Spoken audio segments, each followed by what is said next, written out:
The talk of Muskegon. News Talk 1090, WKBZ. Welcome to the Renegade River Show. My name is Mike Hewitt, and my guest today is Matt Wiedenhoeft. Matt, welcome to the Renegade River Show. I should say welcome back to the Renegade River Show. Yeah. Thanks for having me again, Mike. Appreciate it. Listen, I know you've got a big announcement to do, but before we get there, I've got something vastly more important than whatever you could possibly say to mention. Today, before I came to the radio station, I went to my grandson Chase's birthday at Kangaroo Palace. So a little bit of bouncing, I'm a little bit tuckered out, but listen, I don't think there's anything better than a grandbaby birthday party. That's just me. And speaking of grandbabies, one of the things that Renegade River Show gets out of iHeartRadio is I've got my family that listens in Las Vegas. I've got a bunch of friends in California that listen. Imagine that. And then I've got a bunch of folks that I worked with once upon a time up in Green Bay, Wisconsin.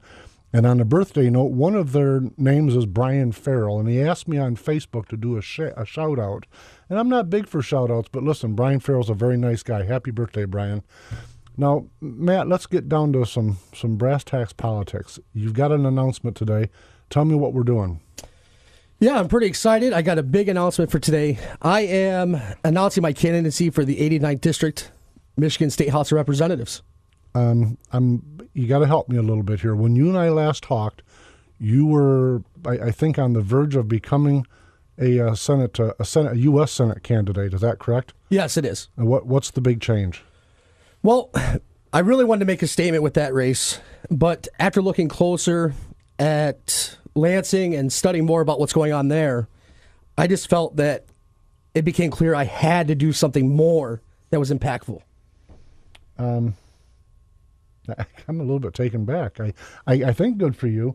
Tell me, though, give me some examples. What about Lansing that's so off the tracks that causes you to say, I need to do more than make a political statement. I need to get involved. What's that about? Well, here's the deal, Mike. I'm a fiscally conservative businessman, an educator committed to fostering the parent-teacher relationship and the choices over the government mandates. I believe in personal responsibility of health care over the choices that the government provides. And on top of that, vibrant job growth within our community and the state itself is needed more now than ever before. That's a pretty healthy list of reasons, but when you look at those reasons, what you're telling me is that you don't think that Michigan, or at least Amanda Price, who's the incumbent in the 89th District, you don't think either her or the state in general are not on the right track. Is that a fair statement? Very fair. Okay. What makes you think that your background, your experiences, how are you qualified to make that change? Well, I believe I'm uniquely qualified. I am the founder and lead consultant of Polano Consulting, which we do sports and small business consulting. I am an educator at the higher ed level at Davenport University and Baker College here in Muskegon in the business departments where I teach management, business, accounting, and economics. And I'm a husband with 3 kids. It's made me more driven than ever before to get into this and make that difference happen. So for you, it's about your family. 100%. That's what I'm getting out of what you just said. Tell me a little bit about the education part. You perked my ears up a little bit. What do you teach at Davenport and Baker? What's that about? Well, at Davenport, I teach intro-level management class, get the foundations base set for the students moving forward in their programs. I do a co-op with high school students in the business class, which is an intro to business class, and we teach them what it is to start a business and show them there is more outside of high school. And then at Baker, I teach microeconomics and intermediate accounting, which is a higher level accounting class. It's for accounting majors. So it's a pretty in-depth class that I teach over there with the micro and the intermediate. Okay, that's some pretty heavy lifting. Tell me, whenever I hear of a primary challenger, I guess my tendency is to think, at least in the Republican primary, my tendency is to think, okay, this person must be far right, right of the Tea Party kind of right. So How do you identify yourself if I said you're a liberal, you're a moderate, you're a conservative? Where are you at on the spectrum? Well, the reality is I'm just from the common sense faction. My candidacy isn't about the same old party politics, the same old party rhetoric. I want to go and solve problems that actually help the people within our state. That's where I'm coming from. It's not about right, left, moderate. It's about what makes sense for us. Can you give me some examples? I'm trying to get my head around what you're saying to me. Well, as an educator, it's extremely important that we foster a greater community involvement rather than more government, and even more importantly, really, which is the most important part, a greater relationship between the parents and teachers. That's the greatest foundation we can have. In fact, I think parents and teachers and local schools should be making more educational decisions rather than the state as a top level. Okay, let me stop you for a minute, just because while you're talking, I'm thinking of the things that Amanda Price is working on. These are things that and I know her. I've certainly met her a number of times. I don't have a personal relationship, but I have when we talk, we have a friendly relationship. Okay, and I know from those conversations that she's taken up education as one of the things that I think that she thinks that she shines in. And an example of that is that she's floating a bill right now that would suggest that to use your words, some mandates would be established that a third grader, for example, if a third grader is not reading to a certain level, then that third grader shall be held back. What is your thought about that kind of? You're an educator, so what is that? Well, I would completely disagree with a third grade reading level mandate. Not every child develops at the same rate. I was talking to my son last night about this, actually, on the way back from the Michigan State U of M hockey game, and he didn't understand what I was talking about. And I said, Landon, if you didn't read at the state level that they chose for you to read at, your mother and I and your teacher have no discussion in that. You stay back. And he said, well, that doesn't make sense. And he's 9 years old, and he's telling me this. And I said, well, what doesn't make sense? He goes, well, why does the state who doesn't know me make the decision? Doesn't mean I can't read. Maybe I just don't test well. I said, Landon, it wouldn't matter. This is why I'm doing what I'm doing, bud. This is why you want me to do what I'm doing. And he's like, yeah, Daddy, this doesn't make sense. And he's 9. When you said earlier, you talked about, I can't remember the exact words, but fostering greater community involvement, I think. When you say that, are you, at least as it relates to education, are you talking about trying to get the community more involved in things like school boards? Yeah. Is that what you have in mind? I ask that because, in fact, I've complained on this show before that a lot of folks that have a lot of things to complain about, but when you go to the various meetings that are appropriate for those complaints, they're virtually empty. I mean, people will yell about township taxes. You get to the township, and there's nobody there but the township board. You get to and everyone's yelling about the school board, or the schools in general. By the way, from both sides of the ideological spectrum, there are complaints about opposite complaints, perhaps. But and then you get to the school board meeting, and there's the same 3 or 4 people there to yell about the fact that Johnny or Sally was punished inappropriately for the fact that they're angelic, etc. So you're telling me that what you're wanting to do is reach into the community and try to build that bridge. Am I got my head around that right? Yeah, definitely. We need to get people involved at the community level. Okay. Now, on a state level, you're telling me you don't like the bill she's sponsored and is floating to have a mandated. But at the same time, in her defense, when I look at it, we do have some. I can agree with Amanda that there's a problem if a child gets to the 4th and the 5th grade and they're still not reading. So if she's on the wrong path, what's the right path on that decision? Well, I think that teacher involvement, parent involvement is the right path. Okay. If the parents and the teachers aren't working together for a common goal, then the child isn't driven in the right direction. Okay, so just you're telling me that parent-teacher conferences, as an example, you've got those with your kids. If there's a reading impediment, first off, the parent should hopefully have an ongoing conversation with the teacher at any rate, and it certainly should come up in those kind of parent-teacher meetings. And so hopefully they're going to sit down and come up with a formula to say, John or Sally has got an issue here, and these are the things that need to take place. Is that what you're thinking? Yeah. Take a proactive approach in it. This is where the parent and teacher are the frontline people. They know what's going on with that individual child. They're the ones who can help. How many kids do you have? 3. How old are they? Landon's 9, Noel is 7, and Paxton is 3. Okay. How are the 2 older ones reading capacity? Landon's really, really good at reading. Sometimes he just gets lazy, but he's really good at it. My first grader, who's Noel, we switched schools this year, and she's gotten better. But she's not the best reader. But she's smart in every other aspect of the classes. And part of that, we sit down with her teacher. In fact, the first conference, she sat down with me and said, hey, Noel's a little behind. And I said, not a problem. What do we got to do?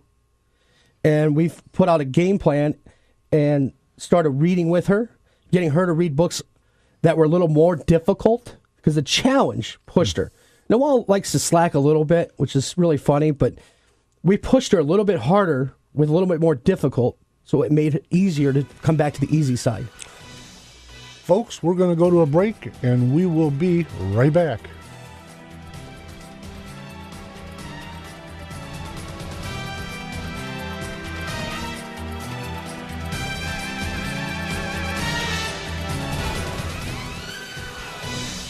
Be a survivor, not a statistic.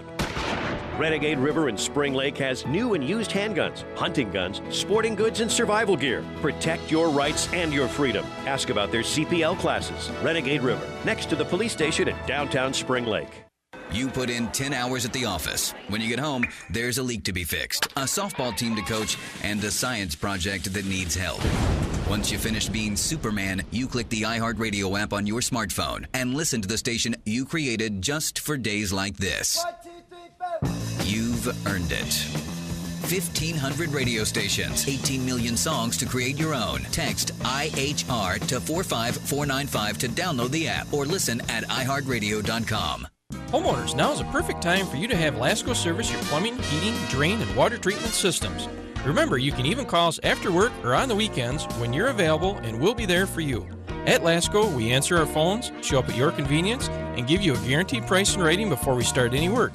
Lasco specializes in keeping your family safe, comfortable, clean, and guarantees your satisfaction. Lasco Plumbing and Mechanical. When you need us, we'll be there. Take a look at your television set. Notice any knobs to change the channels or the volume? Didn't think so. The remote control sure makes our lives so much easier. Well, what about backing up your computer files at work and at home? Are you still doing that manually?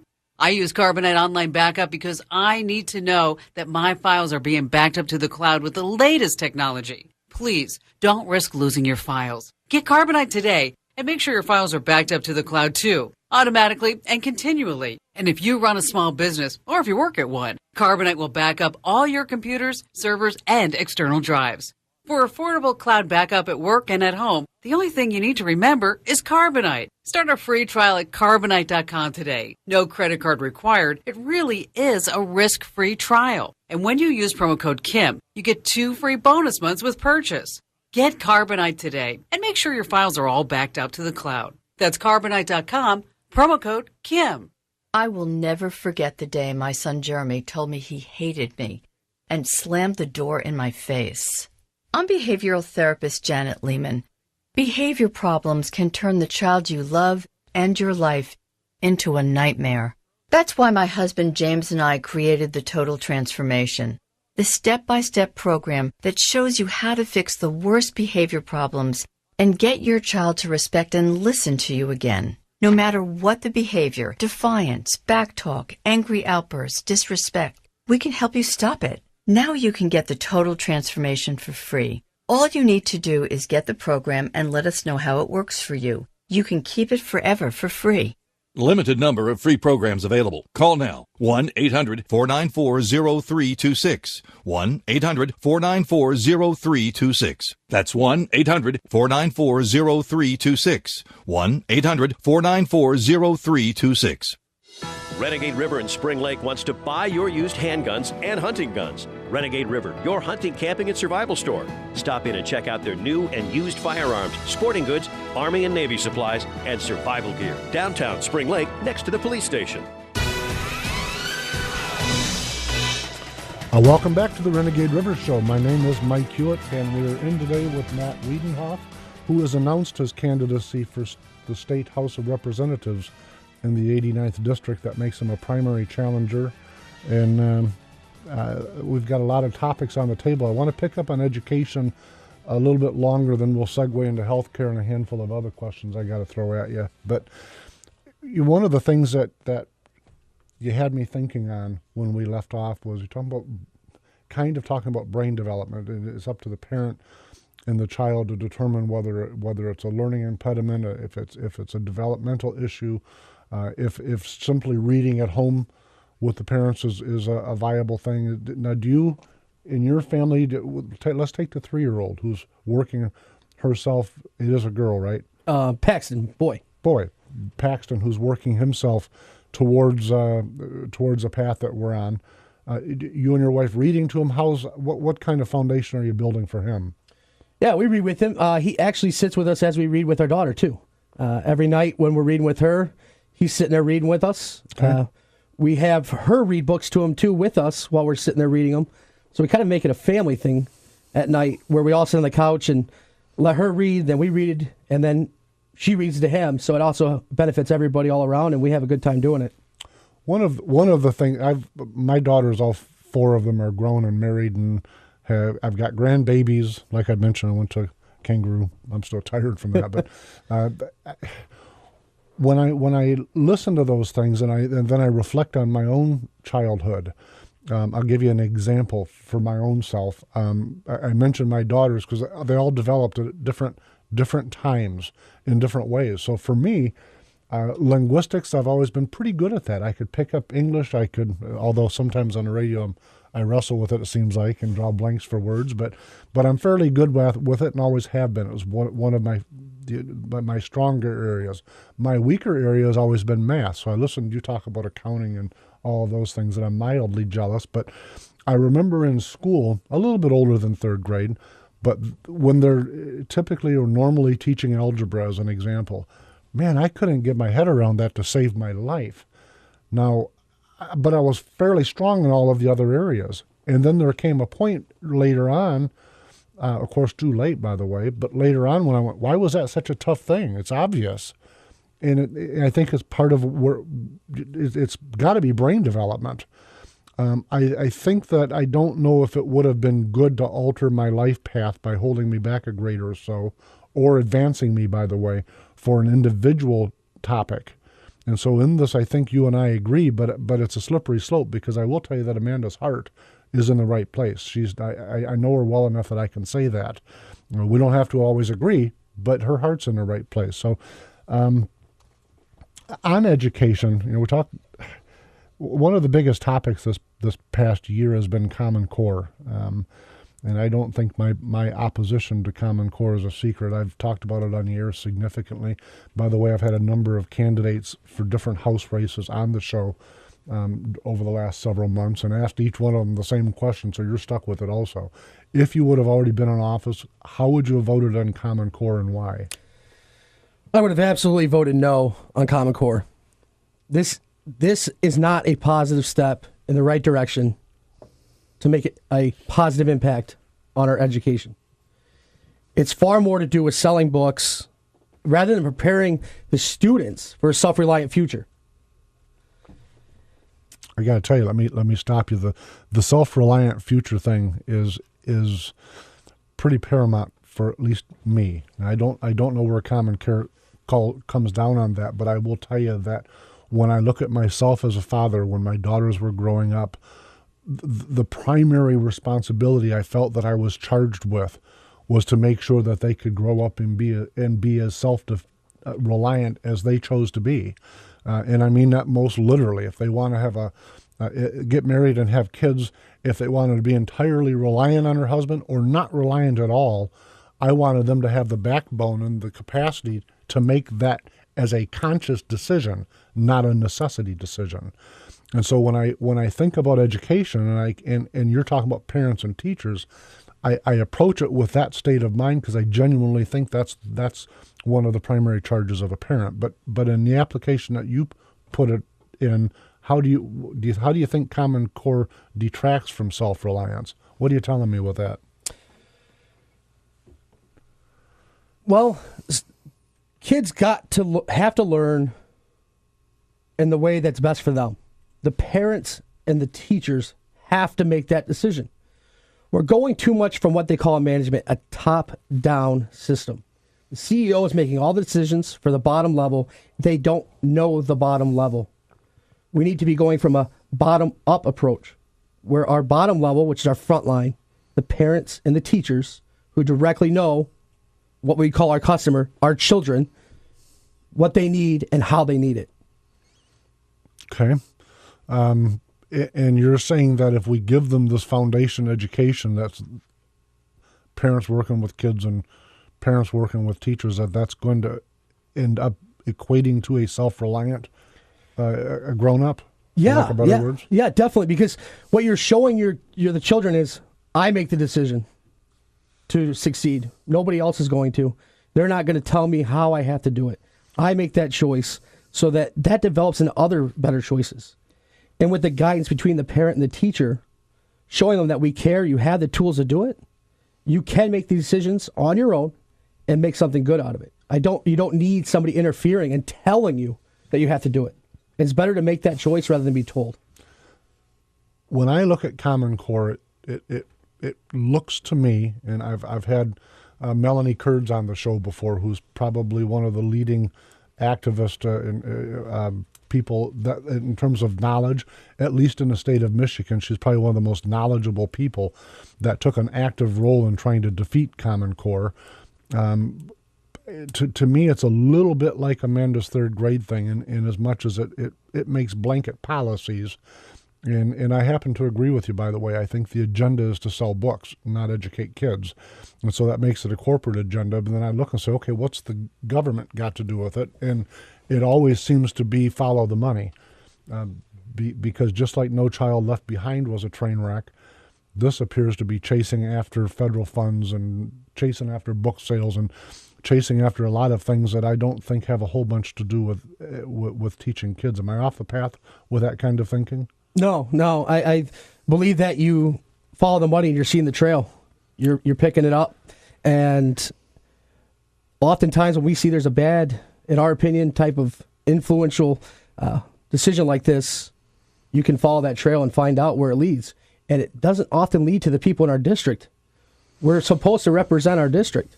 And the people in the district are the frontline people, the parents and the teachers. They need to work together to make that decision, not be told how to make that decision. Well, let's take the 89th district. In fact, from a conversation I had with Amanda, I had said that the 89th district was the most conservative district in Michigan, and and I'm not sure where I got my math, to be frank with you. That's what it feels like to me, and I know a little bit about the 89th district. We'll talk about my experience there in a little bit, but and she indicated it was the third most conservative district. And so when you're talking about representing the people, it's your job to represent the people. Are you making a connection between her voting record and the 89th district, or what are you saying with that? Yes, definitely. There's been some votes that I don't believe represent our district, and our district deserves to be represented. That's why it's called the House of Representatives. What we do is in the title of the position. We're not there for ourselves. We're not there to push an agenda. We're not there to help anybody else besides the people of the 89th and to make the state a better as a whole. If it's not in my view, but the district wants it, that's what you do. That's why you're elected, to go there and represent the people at home, not represent yourself or anybody else that's driving you for their own agenda. Listen, one of the things I've wrestled with, and I've asked a few candidates on this show in the past, and myself as a candidate gone by the way, there seems to be there's an age-old debate between two states of mind. The one state of mind says, do I vote my conscience? If I'm your state representative and I go to Lansing, and by the way, I think Amanda's done this. I don't agree with her. I like her and I respect her. But I think what she's done is she's went to Lansing and voted her conscience. The other mental paradigm, the other path, is to vote do the best you can to represent the majority of the people in your district. And that may not always be exactly what you're in agreement with. So if you're the state representative, if you should win, do you vote your own conscience, or do you vote what the majority of the people in the 89th district are after? Which one do you say? You vote with the majority of district. That's where I'm representing. I'm not representing my own conscience. Okay. And the so people you're saying elected me. You're trying to tell me there's more than one person in the 89th district? Unfortunately, yes. Otherwise, I would win already. You wouldn't need to bother with all the work, huh? That's terribly funny, but so you would have voted no on Common Core. Is that what I got out of that? Definitely, without even second thinking it. Okay. When you look at the vote, man, I don't remember the numbers exactly, but Common Core won with most or all of the Democrats in our state legislature, and about a third, roughly about a third. Same as Medicaid expansion, by the way, which we're going to get to in the last segment. But about a third of the Republican Party sided with the Democrats on that issue. But you are, as an instructor, you must come in contact with some teachers other than you and your own ideology. What's the feel or sense that you're getting from the teachers you talk with on Common Core? Where are they at, rather than where you and Amanda are at? Well, some of the other college instructors do get a little worried on where's the development going to happen, and is it going to translate into them down the road when they get to their classroom. But I've also talked with high school teachers and middle school. They are 100% against it. I have not met a single teacher at the secondary level say, I like Common Core. In fact, most of them tell me it's difficult to teach, and they can't get it through to the children. I'm told that aside from the fact that state by state has made a decision, and that the majority of the states are on board with Common Core, although a couple of the states have already retreated from it. But I'm told that even within the state of Michigan, Common Core has been accepted to varying degrees depending on the district. And frankly, I've not been engaged with the Grand Haven High School or the Ottawa County School District in general to determine at what level they've embraced it.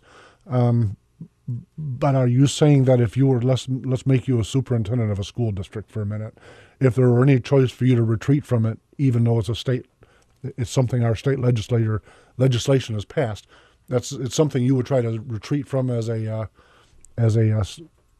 superintendent of a school district? Oh, yeah, definitely. If it's an absolute law and you have to implement it, you're going to do it at the absolute bare minimum, bare bones. I can tell you this, the school my kids are at right now said they were going to implement it. Right. They retracted from it immediately. There was such an uproar from the parents, and once they saw the curriculum, they said no, and they had to backtrack. They flip-flopped on it. Yeah. For the better. So soon as I got to the global citizen part, I found myself in retreat on Common Core. I'm not much for the ideology that's attached to global citizenship. But that's just me as a guy that believes in state rights. So I'm hardly even a nationalist, much less a globalist. Never was. But so you're telling me that as little as possible and none at all if you could. When you get to Lansing, if you win, are you going to sponsor a bill that says let's get rid of Common Core? Yeah, I would. I'd be more than willing to do that. My feeling is let's quit following and lagging in Michigan. Let's be the leader. Why can't Michigan lead in education? Why do we have to just be another state that adopted Common Core? Let's get rid of it. Let's fix our educational system in a more positive way that involves the teacher and parents relationship and the community involvement. And let's be a leader. Let other states follow us into the next generation of education. You know, Matt, let's shift topics a little bit if we can. Over the next few months, there's going to be a battle. There already is a battle, and it's going to be heating up as the summer comes on over the concept of part-time legislation, and I can't remember the exacts of it, but it's going to reduce pay for a state legislature from roughly $80,000 down to roughly $35,000. It'll reduce staffing. It's going to reduce a lot if it should pass. Where are you at? If you had a vote as a state legislature, if you'd have won already, and if you were Amanda Price and you're sitting there and you get to cast a vote for or against, where are you at on part-time legislation? Well, here's the thing. Being a father, a husband, an ex-hockey player, an ex-hockey coach, a educator, I don't do anything part-time. If you tell me I got to work part-time based on the amount of hours that I have to be there, quote-unquote, and cut my pay, doesn't matter. I'm there to put 100% effort, full-time work ethic into it all the time. The state reps average more than 600 bills a year. That's crazy. I'm shocked by that. I mean, removing obstacles to success is what the job's all about. It's not building barriers, it's removing them. And with 600 bills, I only see barriers being built. And with a part-time legislator, I do believe that we can start removing them rather than building them. We won't have that much time there without our people around us. We need to be in our district. I'm personally a supporter of a part-time legislator. I got to tell you though, candidly, I don't like the way the current the way the proposal is written. Okay, I'm not comfortable with that. Having said that, there's only 4 states that can legitimately say we have a full-time legislature. And so when I look to the other 46 and say economically, are they doing better than Michigan? And the answer is yes. If I look to them and say, are they doing better in terms of liberty? And the answer seems to be yes. When I look at this, whatever the number is, 600 or 700 votes a year, I look out across Michigan myself and say, wow, is the answer really 600 or 700 new laws? And what kind of mind thinks that's the answer? Honest, I can't. For me, I can't get my head around that thinking. So you and I happen to agree on that, I think, hands down. The notion that somebody thinks these are all good things is, to me, it's actually fearsome. But I've spent a fair amount of time in Lansing. I've run for state representative in the district you're a candidate in. I mentioned earlier that I've got a little bit of experience there, and we'll probably touch on that in the last segment. But for me, when you go to Lansing, you're going to find that, at least my interpretation was, that the culture in Lansing measures the success of a legislator by how many bills they can sponsor and shepherd through the law. And I think, no kidding, that's about as far as from John Adams and Jefferson as you can possibly get. They were meeting once a year. People say, oh, Mike, that's silly. We can't get by with a government that meets once a year. And I say, well, when I look at my own personal life, raising my daughters, I think, how much of that did I really need? And the answer is not so much.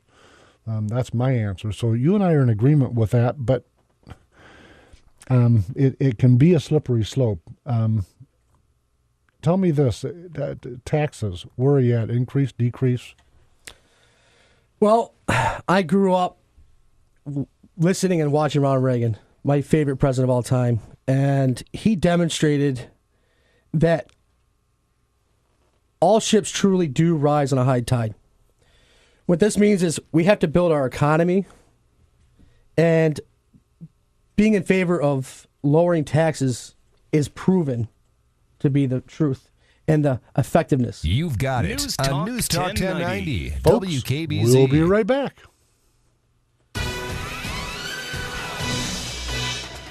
You're listening to News Talk 1090. WKBZ.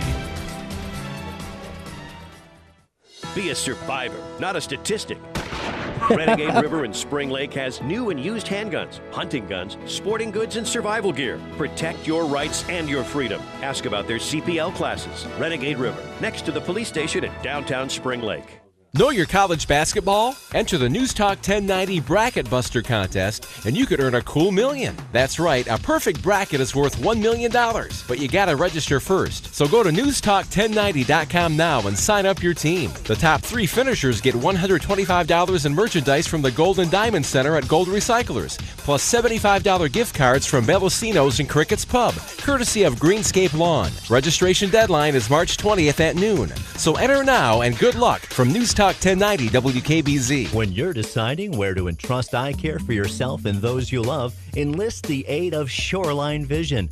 That's where our area's civic and business leaders place their trust. This is Kim Mulder from ServPro. My husband Randy and I made a great decision switching over to Shoreline Vision. For years, my contact lenses were giving me dry eyes.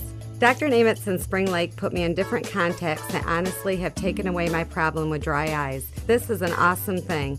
The staff at Shoreline Vision is so helpful and nice. Anytime we have a question or concern, they are always right there to help us out. Our only regret is not switching to Shoreline Vision sooner. Area leaders trust Shoreline Vision with locations in Muskegon, Spring Lake, North Muskegon, and Norton Shores. Call 231-739-9009 to discover more about how Shoreline Vision can help provide vision care for life. 231-739-9009. We're challenging the private sector to hire or train 100,000 unemployed veterans, and that begins with connecting our veterans with employers looking to hire. And we're not going to stop until we find a way to serve and support every single military family in America. Go to iHeartRadio.com/showyourstripes to learn more and share your story. Hire smart, hire vets. Powered by Military.com and Monster.com. The IRS issued an identity theft alert to millions of Americans who pay taxes, including many of my listeners. LifeLock reminds us, identity thieves know that virtually all the info they need to steal your identity and even your life savings is right there on your tax forms. Case in point, the Treasury Department announced that an ex-IRS employee used taxpayers' personal information to file multiple fraudulent returns, stealing more than $300,000 from taxpayers like you and me. Last year alone, identity thieves stole over $3 billion with fraudulent returns. This is too big to fight alone. No one, not even law enforcement, can stop all identity theft. If you're filing taxes this year, especially if you're filing online, do what I did and arm yourself with LifeLock Ultimate Protection. Visit LifeLock.com/Kim now or call and mention promo code Kim to save 10% on your LifeLock Ultimate membership. Call 1-800-417-3841. 1-800-417-3841. 1-800-417-3841. Network does not cover all transactions. Renegade River in Spring Lake wants to buy your used handguns and hunting guns. Renegade River, your hunting, camping, and survival store. Stop in and check out their new and used firearms, sporting goods, Army and Navy supplies, and survival gear. Downtown Spring Lake, next to the police station. Fox News Radio, I'm Jane Metzler. The U.S. helping in the search for a Malaysian Airlines jet that disappeared Saturday. 3 Americans among hundreds on board. Tensions did get a little heated. Reporters pressed authorities as to why nothing has been found. Our main focus here is to find the missing aircraft. And if we cannot find the missing aircraft, that's very difficult for us to determine what actually happened. Malaysian authorities are now saying as many as 4 passengers on that flight are being investigated as they may have boarded with false documents. Fox's Elizabeth Pran, Ukraine's prime minister, coming to the U.S. for talks this week. Russian President Vladimir Putin on the phone today with the leaders of Germany and Great Britain, insisting next Sunday's referendum in Crimea is legal. Daylight saving time started overnight. Set your clocks ahead an hour if you haven't already. Fox News, we report, you decide. This report is brought to you by Gun Lake Casino. Win your share of up to $300,000 in Gun Lake Casino's Pyramid of Cash giveaway. Drawings every Thursday and Sunday in March. 90 cash winners guaranteed. Only at Gun Lake Casino, the jackpot capital of Michigan. Here is the official News Talk 1090 WKBZ forecast. For today, a mix of clouds and sunshine with gusty winds out of the southwest increasing to 20 to 30 miles an hour with a high of 34. Overcast skies, still windy tonight, a low of 32. Southwest winds 20 to 30. Tomorrow, mostly cloudy with a high of 41. Southwest winds 10 to 20. And mostly cloudy skies for Tuesday as well with a high of 39. Wednesday, cloudy but colder, a high of only 22. News Talk 1090 WKBZ, the talk of Muskegon. Welcome back to the Renegade River Show. My name is Mike Hewitt, and we are in today with Matt Wiedenhoeft, who has announced his candidacy for the 89th District State House here on the show today. Matt, when we left off, I keep talking beyond my break mark, but when we left off, we were talking about taxes. I just, before we move on into a couple other topics, I want to make sure I understand. Are you for higher or lower taxes, or what were you telling me? What's the bottom line? Lowering taxes, bottom line. Get rid of regulations and get rid of excess spending. Okay. Whether it's the state or the federal level, every time one of the governments gets a penny, they want to spend it. Yep. If not 2. 2 pennies. Maybe 2. Yeah. And we don't need that. We need a transparent tax system. Okay. That everybody knows where every one of those pennies is going. Where's our benefit? What are we doing? We're paying for this, but why? What would be a transparent tax system? What do you have in mind, Matt? That's a big term. Yeah, you hear transparency a lot, especially from President Obama. He loves that word. Yeah, he's not so much for its meaning, but he loves the word.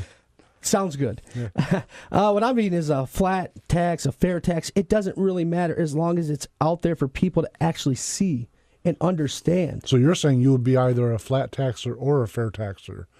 Is that what you're telling me? Either one's better than what we have. Yeah, I think that's exactly probably true. Hey, let's segue in our little bit of time because there's a monster topic we haven't touched on directly, and that's Medicaid explosion. I'm sorry, Medicaid expansion. I can't get myself away from saying that, no matter how much Governor O'Snyder's office asks me to. So, but that's just me, not you. Where are you at on government explosion? If you'd have been there, during the summertime and people were promising campaign contributions and political favors, would that have moved you? Where would you have been on this vote? The only people that are going to move me are the 89th district. Okay.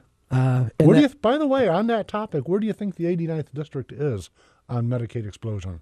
I believe the 89th district's on personal responsibility, which would be against Medicaid explosion. Okay. Expansion. It's catchy, isn't it? Tell me this: what's your flavor of personal responsibility? I've noticed you've written that in a couple different places. So what are you getting at with personal responsibility for healthcare? Well, what I mean by personal responsibility is everybody should have the choice of best pricing, best services, not being told where or when they can get it, how they have to get it, what they have to pay, what they have to do. There's no personal responsibility in that. You're just being told. Yeah, let me echo my own words for a few moments here, for just a second even. When I look at the two areas that government has promised to help us with the most, it's healthcare and education. And anyone who's listened to this show has heard me rave on about this. But since 1980 forward, healthcare and education have went up in excess of 800%. Folks, that's insane. We can't afford any more government help. Okay, and then you've used the word mandate several times today. They're going to mandate what our health care is. They're going to mandate what our education is, and they're even going to mandate what our decisions are with our sons and daughters. I got to tell you something. I like Amanda a lot, but I think those are fearsome directions. What say you? I agree. Anytime I hear the word mandate, I don't get a positive feeling. We need to stay out of the way. Government needs to stay out of the way. Give back the fiscal and personal responsibility to the people of our district, of our state, and the nation. That's where it needs to start. Personal and fiscal responsibility. Let me interject something. The left and their media will perpetually, always, daily, minutely probably, if I could stand by watching the 24/7 news hours, will say, okay, right-wingers, you always say no to everything. What are you going to do instead? Because one thing is for certain, they are right about one thing, the very, very left, is that health coverage is expensive. It is hard to get, okay? People like Oscar, who's out today, but Oscar will tell you, he with his health issues, he had a heck of a time getting insurance. And you know what? I agree with him. That's a problem that it's a problem that needs resolved. So to the left's point, obviously doing nothing isn't the answer. Do you have a suggestion? What should we do in place of the Medicaid explosion and Obamacare in general?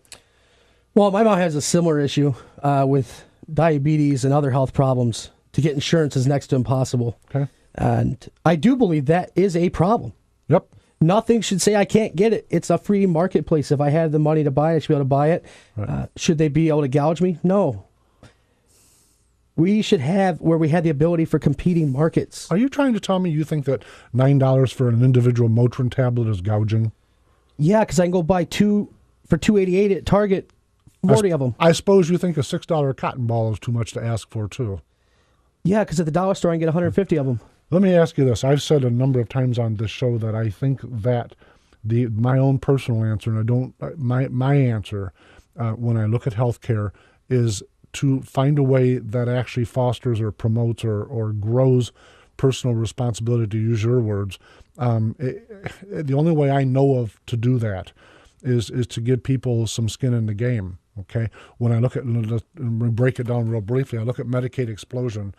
It started in 1965, and every single year since then, healthcare costs have went up, except for the 4 years that Newt Gingrich brought the Medicaid explosion backwards for 4 years. During that time, and only during that time since 1965, did healthcare costs, they plateaued for 4 years. And as soon as Medicaid was let back off the chain again, so were healthcare costs. These things are related. And on that note, when I look at Obamacare and I look at Medicaid explosion, I think they're the same thing. Am I wrong? They're exactly the same thing. They're tied. Can't have one without the other. One's funding the other. If we had done, if Michigan had have voted in favor of an Obama-Michigan healthcare exchange, then we wouldn't have done the Michigan Medicaid explosion. That's my understanding of it. But the point I was trying to make, what if we provided people, let me use a savings account as an example. So you want health insurance, here's your savings account card. It works like a Visa, and you shop for best services and best prices. And if you go to Dr. Oscar and he charges $50 for an office visit, and then Dr. Brian charges $70, well, we're going to go to Dr. Oscar, assuming that it's the same care and we're making a contribution. When I get to the end of the year, I should have created a savings account slush fund, okay, built the same way you would do an actuarial table on an insurance policy. We can have certain expectations there of how much an individual will spend. If an individual has saved money, then at the end of the year, give them some money back or reduce their premium for the next year. That's called fostering people. Fostering responsibility means give me a chance to have some skin in the game. Don't let me think my insurance company is paying for it and that they're the ones doing the cost analysis, because frankly, folks, they don't care if you're willing to pay $9 for a Motrin tablet. As long as you'll pay that $9 plus a little profit for them, that's all they care about. And listen, I don't necessarily blame them for that. I hear people that I talk to in my shop all the time that say, well, that's my insurance responsibility. No, sir, your insurance's responsibility is to make money. It's your responsibility to take care of your health and the costs that go with it.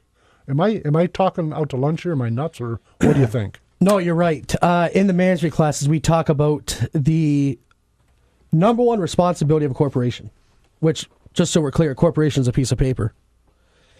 The number one responsibility is maximizing profits. If you're a publicly held traded company, your number one thing is maximizing profits. It's not about the customer. The extreme left, not necessarily moderate middle of either party, but the extreme left takes great delight into taxing corporations. And the more we can tax them or punish them for their successes, the happier they are. Is that you talked about growing jobs, and so I got to ask, is that a healthy path for us to be on? No. You don't. There's a circular flow of money. It never goes past the government, though. So when they're in that circle, it's not a circle anymore. It now stops. So we lower those taxes. It then goes to the worker, who then goes to the store to spend more. Guess what? They have money to spend on hiring a new person who now goes to another store and spends money. It's a circular flow. When we don't do that and we start taxing it at the corporate high end, the people pay that difference. People do pay the difference. People pay all the tax. And in fact, I'll go you a step further than you're a candidate and I'm not running for office. Okay, corporations don't pay tax, folks. I'm just telling you. They don't pay tax. They don't pay fees. Okay, whoever buys their products and or services, that's who's paying their government freight. So the idea of punishing Pepsi-Cola or Coca-Cola or General Motors, et cetera, is nonsense. It's ideological hype designed to cause class warfare to secure votes. It has nothing to do with math whatsoever. Okay, that's how I see it. Now, in my mind's eye, if I were a business owner sitting on the border of Ohio and Michigan, or Indiana and Michigan, or Wisconsin and Michigan, because so many people seem to forget that we have a UP and another border. If I were a business owner sitting on one of those borders and was trying to decide where to open my business, I'd be looking at corporate tax because it goes to the cost of my goods and services. Not, oh golly, I've got to pay more tax, but can I make my products marketable by having a constrained price? Because this is price sensitive. It normally is. I understand it doesn't work that way in the healthcare industry, because otherwise we would have $9 Motrin tablets. But that's because everybody thinks everyone thinks that having an insurance is great because it's free, especially if they've got an employer or government-sponsored one. But the irony of that is that if you're an employer, or if you're an employee, rather, and you think you're getting free insurance, you're not. That's your wages. If they didn't have to pay for your insurance, then you'd have a higher wage. All of these things are related, and to pretend they aren't is silly to me. But what do you think? What do you think are some key things we need to do to grow economy? Let me put you on the spot for a minute. Well, obviously taxes are the number one. Okay. You see companies moving all the time. Yep. And they're moving to states where there may be a better tax situation at the corporate level, and even the individual level. That's always the first thing that I see as the motivation between these companies moving. The second is the people. We have the people here. We have the intelligence. We have the work ethic. We need to showcase that. That's how you grow the economy in our area. Tourism in our district, huge. We sit right on Lake Michigan. We need to do more there. But just real quick on the thing you were talking about, healthcare insurance has become so inelastic, what we say in the economics. And inelastic means no matter what the price, you have to pay for it. It's such an inelastic thing that we continue to make it worse, so there can be more government intervention with things like the Medicaid expansion. Why? We shouldn't have that. Get them out. We now make that elastic, like you were explaining with that savings account. We've only got a few minutes left, so let me cut to the chase. There's going to be lots of folks that say, okay, great, but he can't win. Can you win? Everything I do is to win. Okay. I don't step into anything to lose. Do you have a game plan? How are you going to win? Oh, work hard all day long, all night long. All I do is work. I work for my family, work for my business, and I will work for the people in our district and the state. Everything I'm doing is about making a better future for my families, my neighbors, my friends, my enemies. It doesn't matter who it is. If you live in my district or the state, I'm working for you harder than I work for myself. I don't ever fight for myself, and I play hockey, so I can get into them. But I will fight for anybody else on my team that I feel is being treated with injustice. And right now, that's where I'm at. I've dropped the mitts. Let's make it happen. Some folks are going to think you're an outsider challenging a Republican primary incumbent. Are you an outsider? Yeah. Okay. What is that? What's that mean? In my opinion, it means nothing. It means that in terms of support, I am here, like I said, to fight for everybody. I want to help remove obstacles. That's what I want to go to Lansing and do. If a person wants to contact your campaign or find more about you, well, first let me say that by tomorrow this will be on YouTube. So if a folks wants to hear what you said again, or if they haven't heard, if they want to share it, they'll be able to do that. But aside from YouTube, if a person wants to find out more about you, your candidacy, what do they do? A couple different ways. As of tonight, the website will be up and running, and that is www.Matt Wiedenhoeft, WIEDENHOEF as in Frank, T as in Thomas.com, and on Facebook at facebook.com/Matt Wiedenhoeft. And they can email me personally if they'd like to with any questions. I'm going to be available. That's my key. At matt@mattwiedenhoeft.com. I want people to let me know what they need. Got a Facebook for your campaign or no? Yes, that is the Facebook page at mattwiedenhoeft.com. Okay. All right. Very, very nice. Any final points you want to make before the sands run through the hourglass?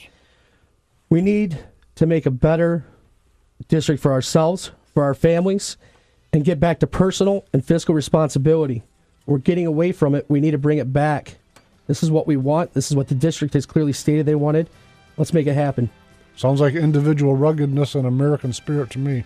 Folks, we will see you next week. Thanks for listening this week. Find us on iHeart tonight at midnight for a replay. YouTube always. Thanks very much. We'll talk to you in a week.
The talk of Muskegon. News Talk 1090, WKBZ.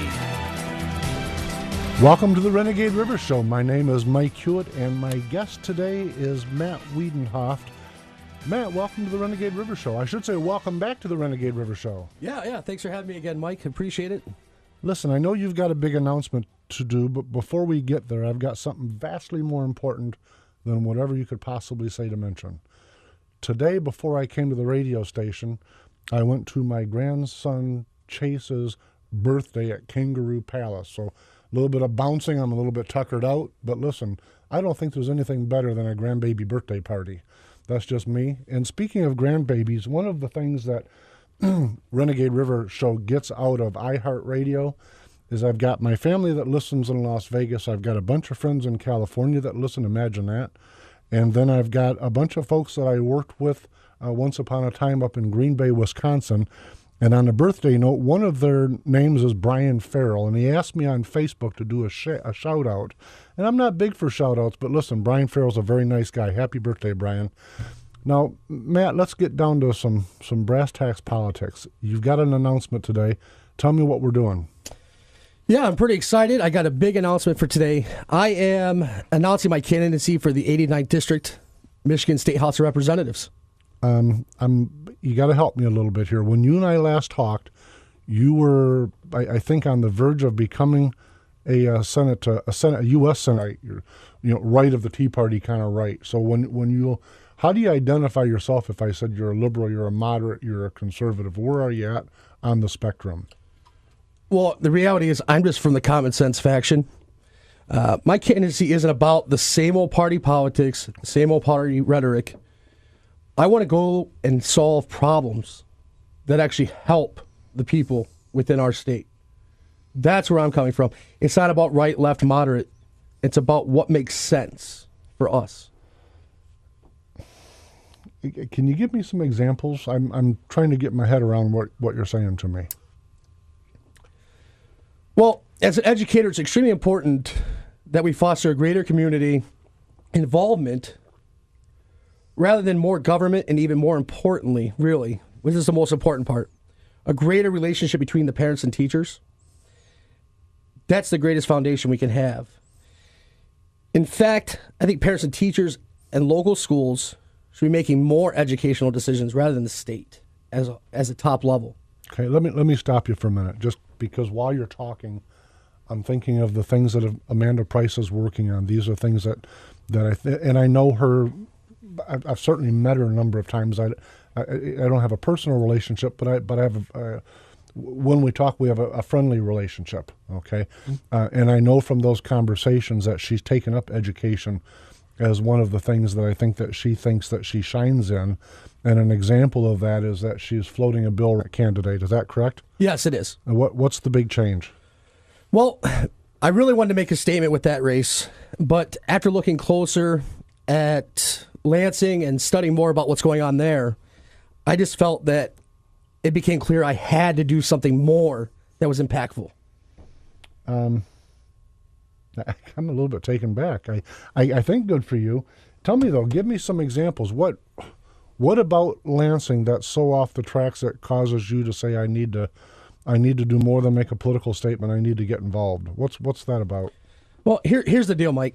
I'm a fiscally conservative businessman, an educator committed to fostering the parent-teacher relationship and the choices over the government mandates.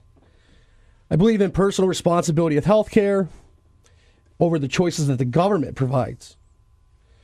And on top of that, vibrant job growth within our community and the state itself is needed more now than ever before. That's a pretty healthy list of reasons, but when you look at those reasons, what you're telling me is that you don't think that Michigan, or at least Amanda Price, who's the incumbent in the 89th District, you don't think either her or the state in general are not on the right track. Is that a fair statement? Very fair. Okay. What makes you think that your background, your experiences, how are you qualified to make that change? Well, I believe I'm uniquely qualified. I am the founder and lead consultant of Polano Consulting, which we do sports and small business consulting. I am an educator at the higher ed level at Davenport University and Baker College here in Muskegon in the business departments where I teach management, business, accounting, and economics. And I'm a husband with 3 kids.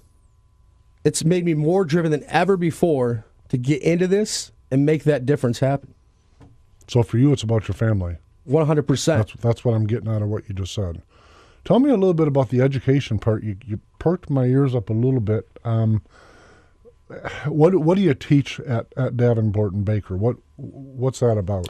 Well, at Davenport, I teach intro-level management class, get the foundations base set for the students moving forward in their programs. I do a co-op with high school students in the business class, which is an intro to business class, and we teach them what it is to start a business and show them there is more outside of high school. And then at Baker, I teach microeconomics and intermediate accounting, which is a higher level accounting class. It's for accounting majors. So it's a pretty in-depth class that I teach over there with the micro and the intermediate. Okay, that's some pretty heavy lifting.